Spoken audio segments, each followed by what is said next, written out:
guys, and welcome back to the Stanley. I've never seen this wonderful. Psst. Stanley! Oh, never mind. You're...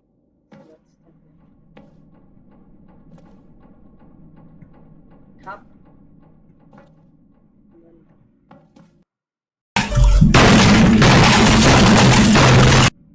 Okay, there we go. Okay, you remember how cheap and unsatisfying the new Ultra Deluxe content turned out to be? Well, it got me thinking about the past and how much better the Stanley Parable used to be. Damn. So I made something special and tucked it away here where the game's developers won't find it. Okay. Just our little secret. Take a look. This is the action. Okay, I call it the Memory Zone.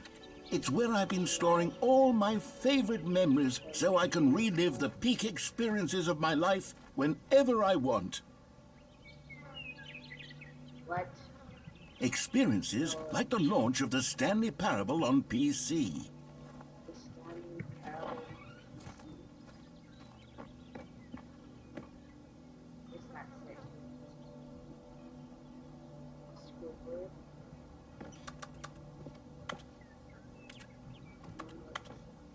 You see, Stanley, doesn't the Memory Zone remind you of how wonderful Stanley Parable was before it was sullied with a cheap re-release? Remember back in October of 2013, when the game originally launched? Back then, video games had integrity. Back then, it all meant something. Oh, the waste. Stanley Parable. 2013. Stanley Parable was released. What aliens?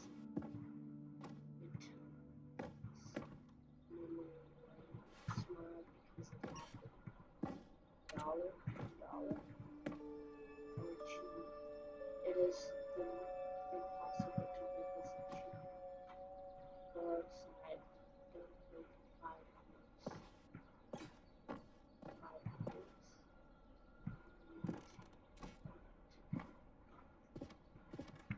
Most aliens times are the most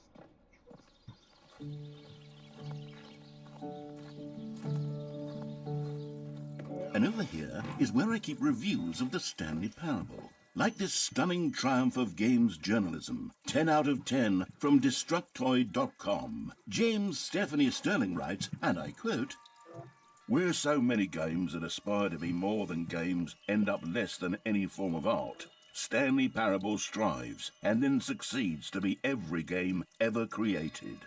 Did you hear that, Stanley? Every game ever created. That's how grand and all-encompassing the original Stanley Parable was. It was literally every game ever created. It was Skyrim, it was Persona 3, it was all of them, and now it's nothing. It's no games at all. It isn't even the Stanley Parable anymore. It's just a husk now. A lifeless husk with an hour of new elevator content.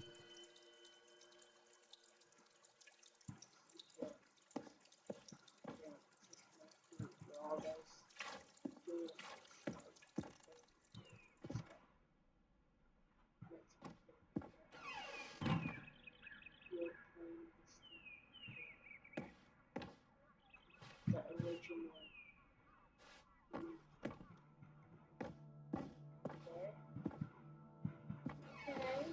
Okay. Here's another moving passage, this time from GameSpot.com. The Stanley Parable is both a richly stimulating commentary on the nature of choice in games and one that offers some of the most enjoyable, surprising, and rewarding choices I've ever been confronted with in a game. 9 out of 10. Don't you get it, Stanley? The game was perfect. It didn't need anything else. It didn't need new content. It just needed to be left alone, to spend the rest of time collecting dust in the hallowed hall of beloved video game memories.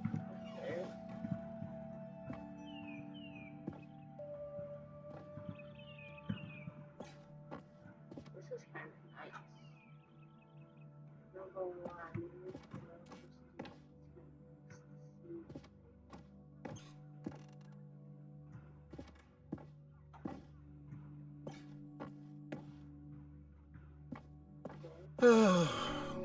These were simpler times, Stanley. But I wouldn't give to go back, to have it all over again.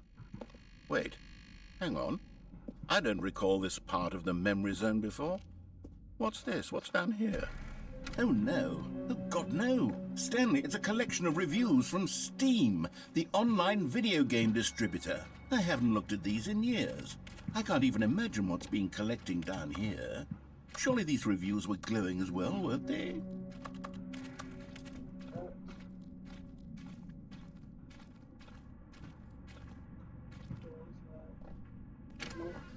Honestly, I could not be bothered to play this game to full completion. The narrator is obnoxious and unfunny, with his humor and dialogue proving to be more irritating than entertaining. Unfunny? Yes, I'm of not course. trying to be funny. I'm trying to make a serious work of art. I suppose I could write up a handful of gags to insert into the Stanley Parable.